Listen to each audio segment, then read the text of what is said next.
Et coucou, comment ça va aujourd'hui? C'est Sandeline, on se retrouve pour une nouvelle vidéo, une nouvelle review sur un livre qui s'appelle L'initiation au tarot de Hélène Poiseau. J'en avais parlé dans ma dernière review de l'aventure du battleur, que j'avais aussi un autre livre à vous faire découvrir. Eh bien c'est celui-ci. Si vous ne voyez pas de quelle review je parle, l'aventure du battleur, je vous invite à aller voir parce que c'est vraiment un livre aussi qui vaut le détour.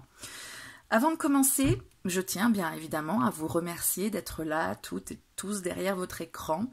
Je vous le dis à chaque fois, mais parce que j'y tiens énormément. Votre présence me touche, me booste et me donne envie de vous proposer toujours plus de contenu, même si en ce moment je ne suis pas très active. Petite baisse de forme, je vous avoue. Donc c'est pour ça que je pars sur les reviews que j'avais eu envie de vous faire depuis un moment, mais qui attendaient l'occasion. Donc voilà, j'ai trouvé l'occasion. Mais j'y tiens énormément parce que voilà, je suis très touchée de votre présence et toujours des commentaires bienveillants, enfin la plupart en tout cas. Des échanges vraiment enrichissants, donc merci beaucoup d'être là. Merci aux personnes qui nous rejoignent aussi peut-être aujourd'hui sur la chaîne. Dans ce cas-là, bienvenue dans la team. Donc aujourd'hui c'est une review, mais vous verrez si vous allez faire un peu de lèche-vitrine dans la chaîne qu'il y a des playlists de guidance temporelle, de guidance intemporelle, de reviews, donc de livres, de jeux, surtout de jeux en général.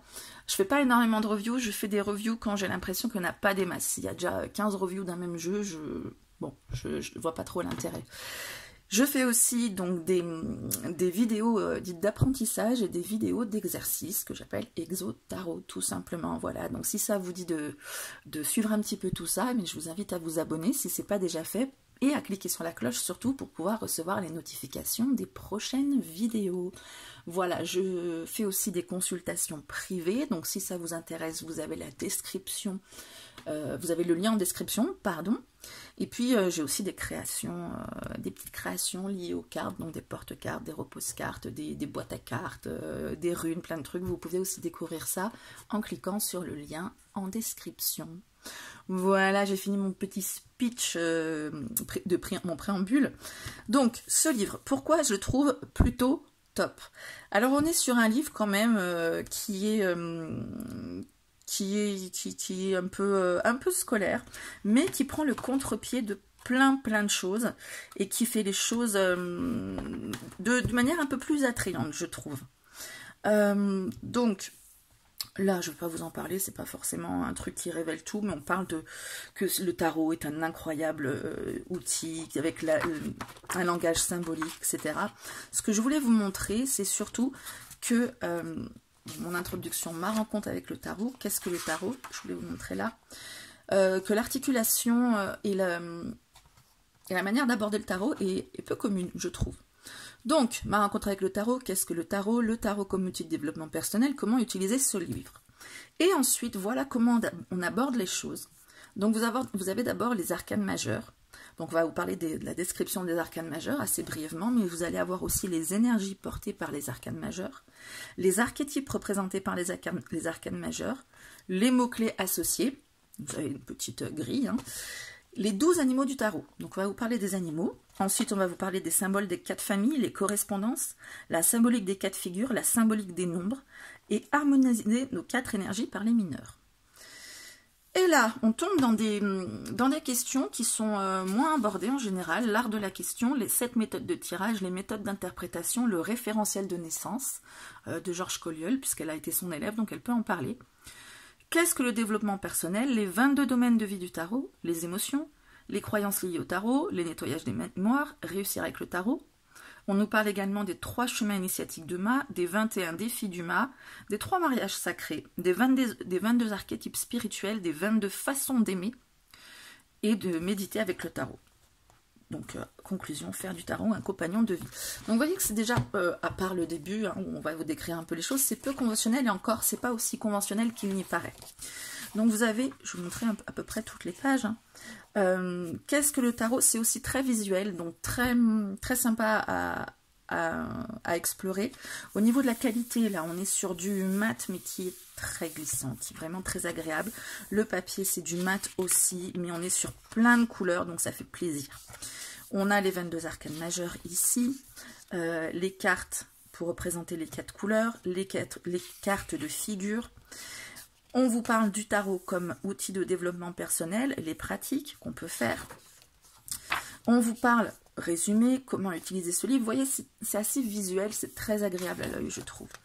On va vous parler des arcanes majeurs. Vous voyez, je vous disais brièvement, hein, c'est pas un long laïus sur chaque arcane pour vous faire apprendre bêtement les choses.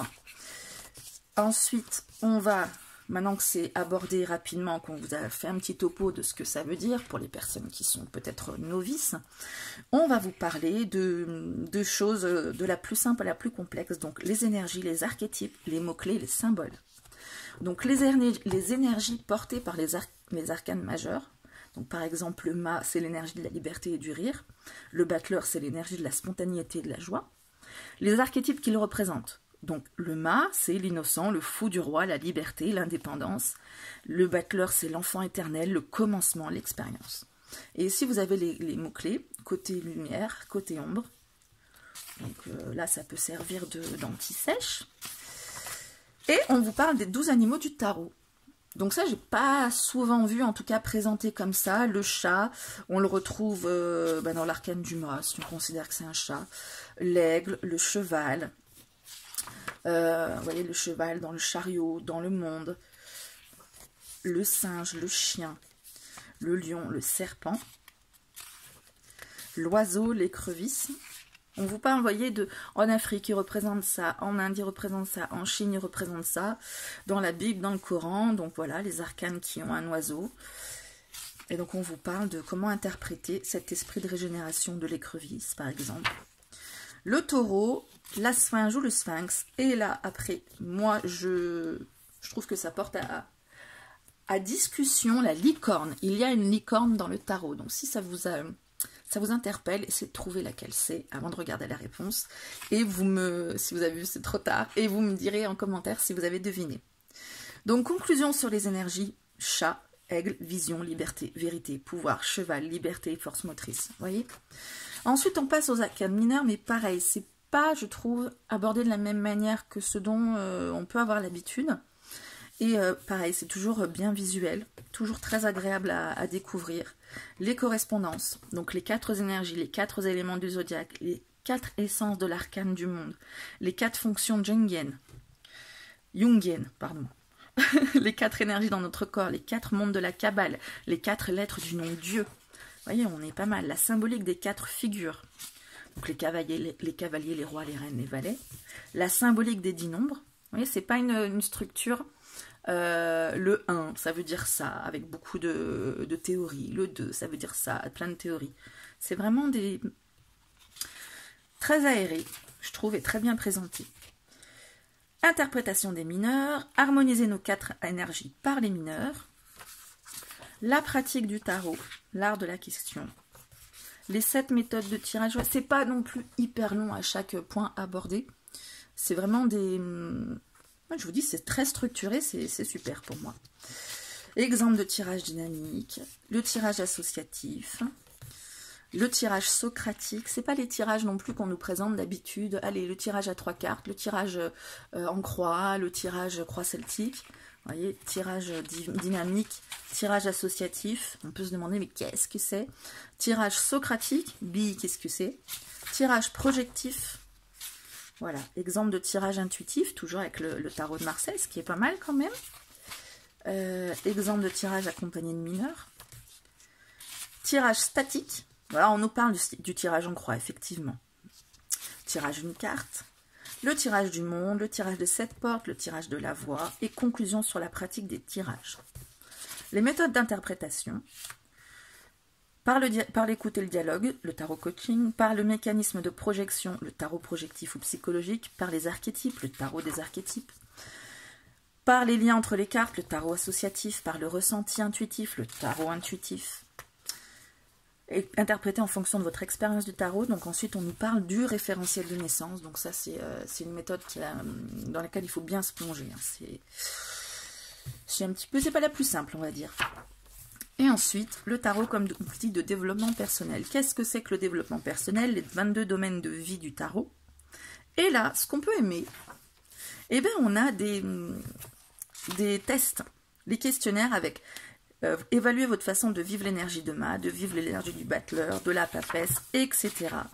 Et ensuite, selon votre total, vous avez le résultat de l'énergie que vous incarnez au début, là, hop. Vous éprouvez quelques difficultés à vivre l'énergie de l'arcane, vous êtes dans une moyenne, vous parvenez à vivre et intégrer l'énergie de l'arcane. Voilà, donc ça c'est aussi une partie sympa, je trouve qu'on n'a pas trop l'impression de... On n'a pas trop l'habitude de voir. Les émotions en relation avec les arcanes, les croyances, les 66 croyances en relation avec les 22 arcanes, croyances limitantes, croyances fécondantes. Eh oui, enfin, moi je trouve que ce n'est pas des choses dont on a l'habitude. Le nettoyage des mémoires, réussir avec le tarot. Alors réussir avec le tarot, c'est pas comment utiliser le tarot pour réussir, c'est ce que chaque arcane va dire de la réussite. Par exemple, le pape, réussir pour le pape, c'est transmettre les enseignements qu'il reçoit de la connexion avec son être.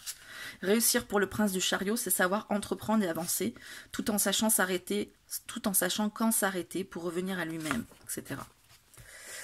L'enseignement spirituel du tarot, mon petit marque-page, l'enseignement spirituel du tarot, les 3 chemins initiatiques, donc qu'on peut connaître ou pas, hein, c'est les 3 septenaires, la phase d'initiation, la construction du moi, la deuxième phase d'initiation, la rencontre avec son âme, et la 3e, la contact avec son esprit, son soi-esprit, les défis du Ma, donc les 21 encore.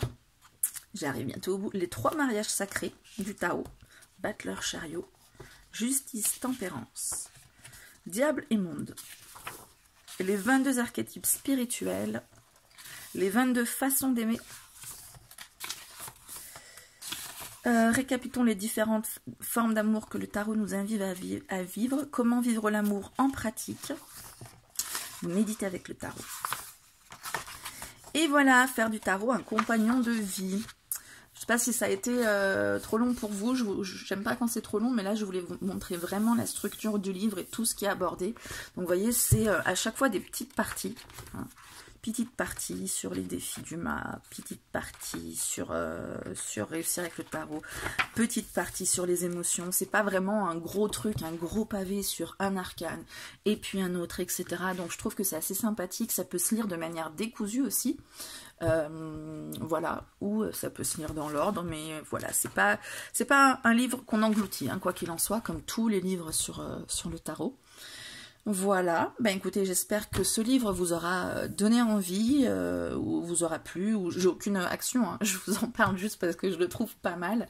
Vous me direz ce que vous en pensez, et puis voilà, si j'ai pas tout abordé, que vous avez des questions, voilà, je suis pas une pro des reviews, vous le savez, mais je répondrai avec grand plaisir. Et puis ben moi je vous fais plein de bisous, et je vous dis à très bientôt. Ciao!